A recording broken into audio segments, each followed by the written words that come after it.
আমি যে গণভোট দিয়ে বলি, ধরুন এই ওনার বক্তব্য শুনতে শুনতে চিন্তা করছিলাম যে 13 কোটি ভোটার, 13 কোটি ভোটারের জন্য 13 কোটি ব্যালট লাগবে অ্যাটলিস্ট। এখন এটা ছাপানোর একমাত্র রাষ্ট্র, সাদা এটা হোয়াইট ব্যালট পেপার আর এটা রঙিন কালার। রাইট। তো এখন এটার জন্য তো বিজি প্রেস, তো বিজি প্রেস দিয়েই করতে হবে, এর বাইরে অন্য কোনো অপশন নেই। আর এখানে যদি গণভোটের জন্য আরেকটা ব্যালট হয় তাহলে টোটাল 26 লক্ষ নয় 26 কোটি ব্যালট পেপার ছাপা হতে হবে। নির্বাচনের আছে মাত্র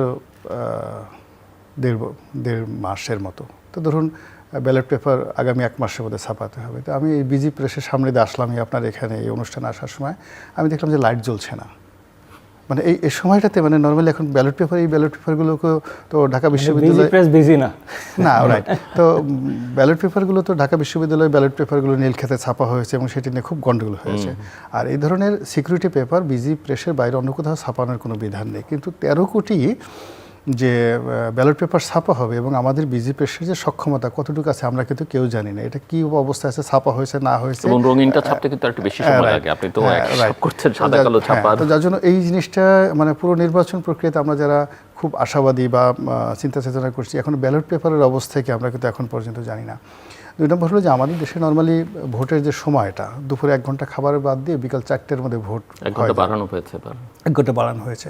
কিন্তু যদি আপনি সিঙ্গেল ব্যালটে ধরেন, তো সিঙ্গেল ব্যালটে অতীতে আমরা 12 কোটি বা ধরেন 10 কোটি ভোটারকে টার্গেট করে আমরা সিঙ্গেল ব্যালটে এই কাজগুলো করেছি। এখন তো আমাদের সেই অনুযায়ী যদি ডবল ব্যালট হয়ে যায় তাহলে ভোটার, এখন যে ভোটার আছে সেই ভোটাররা নির্বাচন কমিশনের হিসাব অনুযায়ী যদি ডিউ টাইমে দেয়, একেবারে সর্বনিম্ন টাইম, তাতে মনে হচ্ছে যে হাইয়েস্ট 4.5 কোটি ভোটার অংশগ্রহণ করতে পারবে যদি দুটো ব্যালট পেপারে তারা সিল মারে সময় অনুযায়ী নির্দিষ্ট সময়ের মধ্যে।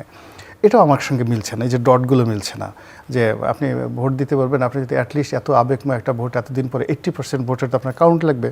তো 80% ভোট যদি হয় তো আপনি 13 কোটি ভোটারের 80% কত হয়, সেই 80% ভোটারের জন্য আপনি টাইম ফ্রেম দিয়ে মিলিয়ে জানতো যে এরকম দুটো করে সিল মারবে, পার ভোটারের জন্য এতটুকু সময় হবে, এই কয়টি বুথ আছে সারা বাংলাদেশে, সেই বুথের সাথে দেখবে যে মিলবে না, অর্ধেক হয়ে যাচ্ছে। তো এইভাবে হয় কি যে যে কোনো জিনিস আপনার একটা যখন একটা জিনিস কুকিং হয়, রান্না হয়, আমরা আশেপাশে সেটা ঘ্রাণ দেখি, লোক দেখি, মানে দেখে বোঝা যায় যে একটা জিনিস কুকিং হচ্ছে। তো এখন বাংলাদেশে এটা চমৎকার একটা নির্বাচন হবে, দুনিয়া কাঁপানো নির্বাচন, সারা পৃথিবী অবাক হয়ে দেখবে। আমাদের প্রধান উপদেষ্টার বক্তব্য অনুযায়ী এমন নির্বাচন হবে, নেচে গিয়ে নির্বাচন হবে যেটা অতীতে কখনো বাংলাদেশে হয়নি এবং সম্ভবত ভবিষ্যতে হবে না। কিন্তু লক্ষণ কোথায়? এখনও পর্যন্ত তো তর্জনও শুনি না, গর্জনও শুনি না। এটা কালবৈশাখী হবে, আকাশ দেখে তো বোঝা যায়। হঠাৎ করে তো কোনোদিন পৃথিবীতে কালবৈশাখী হয়নি।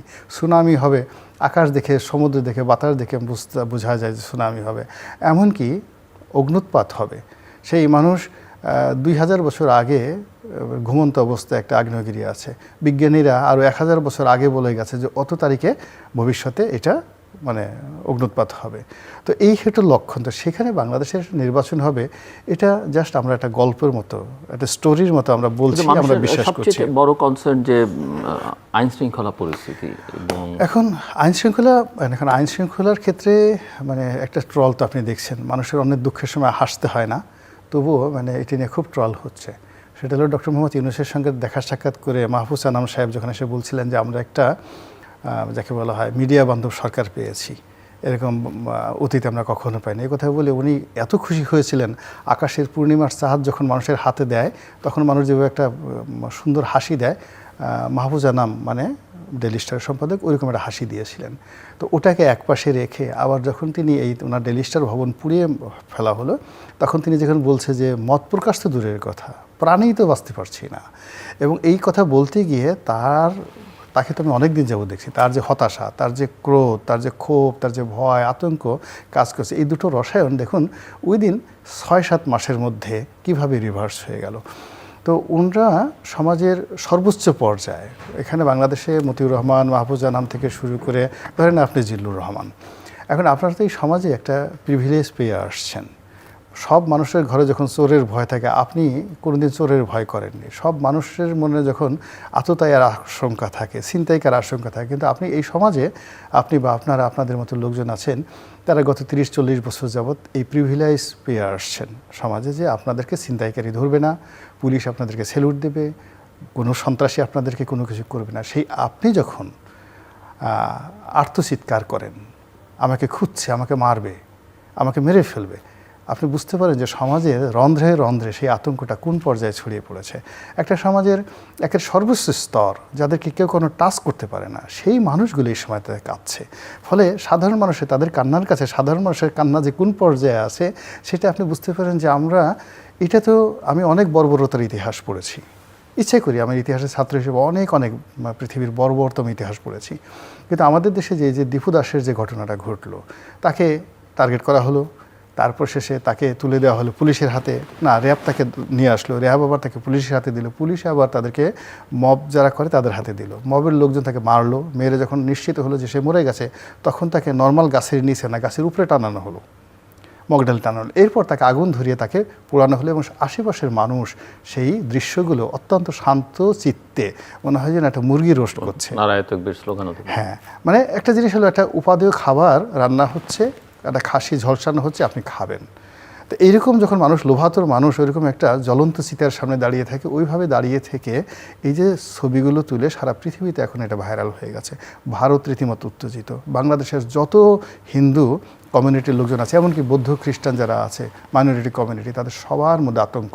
শুধু তাই না, পলিটিক্যালি যারা ইনফেরিয়র অবস্থা আছে, দেখেন একটা নির্বাচনী এলাকাতে যেখানে জামার শক্তি আছে, সেখানে যদি বিএনপি দুর্বল হয়, তার মনে ওই দীপু দাসের স্মৃতি এখন, যে আমাকে তো পুরাই মারবে। যেখানে জামাত দুর্বল আছে, বিএনপি আছে, আপনার চাঁপাইনবাবগঞ্জে একজনের 2 হাত পা কেটে একেবারে জাস্ট, আমি তো এখানে এসে দেখে আসলাম।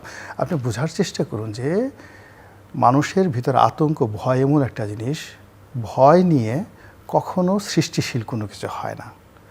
মানুষের মধ্যে আতঙ্ক যে যদি থাকে, এটা নিয়ে আপনি কোনো অবস্থাতেই আপনি কোনো কিছু করতে পারবেন না। আপনি দেখেন, পুলিশের একজন মেট্রোপলিটন পুলিশ কমিশনার তিনি বলছেন যে আমরা ডেইলি স্টারের সামনে উপস্থিত ছিলাম, কিন্তু আমরা বাধা দিতে পারিনি, কেননা আমরা যদি বাধা দিতাম পাল্টা আমাদের প্রতি আক্রমণ হতো এবং সেই আক্রমণ আমরা প্রতিহত করতে পারতাম না।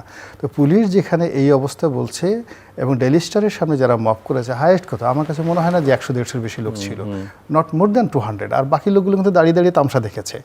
এই 100 থেকে 150 লোকের একটা মব রাষ্ট্রের সেনাবাহিনী, পুলিশ বাহিনী তারা নিয়ন্ত্রণ করতে পারেনি। আর নির্বাচনের দিনে আপনাকে বলি, আপনি তো ইলেকশন করতে যাবেন, নির্বাচনের আগে কিন্তু ক্যাম্পেইন কিন্তু আনুষ্ঠানিক যখন শুরু হবে, ওটা তো শুরু হবে, সেটা হলো মানে জনসভা কেন্দ্রিক, তো ওখানে জনসভা কেন্দ্রিক ধাওয়াধাওয়ি মারামারি হবে। কিন্তু নির্বাচনের দিন যেটি হয়, সেটা হলো প্রতিটি সেন্টার কেন্দ্রিক একটা উত্তেজনা তৈরি হয়ে যায়, এবং সেই উত্তেজনায় কোনো পক্ষ কাউকে এক চুল ছাড় দেয় না। দেখা গেল যে ধরেন উনি একজন প্রার্থী আছেন, ওনার কোনো আত্মীয় না, স্বজন না, খালি ওনাকে সাপোর্ট করে, ওনার জন্য, ওনার ভোটকে রক্ষা করার জন্য সে দেখা গেল ওখানে একটা মার্ডার করে ফেলবে। তো এই যে আমাদের ভোটকে কেন্দ্র করে মানুষের যে চিন্তা চেতনা, তাদের যে অ্যারোগেন্সি, এটা অতীতের যে কোনো সময় সেটা এখন অস্থিরতার কারণে আরও বেশি। ফলে এখানে যদি একটা স্ট্রং আইনশৃঙ্খলা বাহিনী না থাকে, ম্যাজিস্ট্রেসি পাওয়ার না থাকে, রাষ্ট্রের যে বিধিবিধান আছে তার প্রতি মানুষের আনুগত্য এবং শ্রদ্ধা না থাকে, তাহলে একটা মানুষ একটা গোকরা সাপের যে গর্ত, তার মধ্যে ঢোকা তার জন্য যতটা ভয়াবহ, ঠিক এরকম একটা নির্বাচনী প্রসিডিওরের মধ্যে প্রার্থী যারা ওখানে প্রেজাইডিং অফিসার থাকবেন, পুলিং অফিসার থাকবেন, আইনশৃঙ্খলা যারা নিয়োজিত থাকবেন, সকলের জন্য এটা একটা ডেঞ্জারাস জোন। এই আমরা যারা ইলেকশন করে আসছি, আমরা বুঝতে পারি যে ওটা একটা উৎসবের আমেজ দিতে হবে। এবং এখন দেখুন যে অতীতে সারা জীবনই আমি সেই তো 79-77 নির্বাচন থেকে একেবারে ডাইরেক্টলি দেখে আসছি সব কিছু। নির্বাচনের আগে মানুষের হাতে অস্ত্র থাকে না, এইবার ফার্স্ট নির্বাচনকে কেন্দ্র করে অস্ত্র হাতে দেওয়া হচ্ছে। এবং যখন যার হাতে অস্ত্র থাকে, মানুষ যখন এখন আক্রান্ত হবে, সে একটা গুলি করে লাগুক আর না লাগুক, সেটাকে কেন্দ্র করে 100টা মার্ডার হয়ে যাওয়ার সম্ভাবনা আছে। ফলে এই জিনিসগুলো আমি ডট মিলাতে পারছি না। আপনি একটা সুন্দর নির্বাচন করতে চাচ্ছেন, তার সঙ্গে অস্ত্রের কী সম্পর্ক? তারপরে আপনি আবার অস্ত্র দিবেন, ঠিক আছে, এখন প্রার্থী হবে যদি 2000, আপনি 2000 লোকের অস্ত্র না দিয়ে যদি 200 লোকের অস্ত্র দেন, 100 লোকের অস্ত্র দেন। আবার ইতিমধ্যে গত 20 জন যাদেরকে অস্ত্র দিয়েছেন, এরা মানে সরকারের খুব ঘনিষ্ঠজন, আপনজন হিসেবে পরিচিত। অনেকের অস্ত্র দরকার নেই, আবার অনেকে কেন অস্ত্র দেওয়া হচ্ছে আপনি ডট মিলাতে পারবেন না। এরা তো ইলেকশনে 2-3 হাজার ভোটও পাবে না, এরকম লোককেও দেখলাম যে অস্ত্র দিয়ে দেওয়া হচ্ছে, 2000 ভোটও পাবে না, দেওয়া হচ্ছে। অথচ দেখা গেল যে বিজয়ী হবে রিস্কি পার্টি, তার নামও হয়তো এই অস্ত্রের তালিকাতে নেই। তো এই যে বৈষম্য যে জিনিসগুলো করা হচ্ছে, এই বৈষম্যগুলোর সাথে নির্বাচনের যে ডটগুলো আছে, একটা গ্রাফ আছে, সেই গ্রাফগুলো মিলছে না।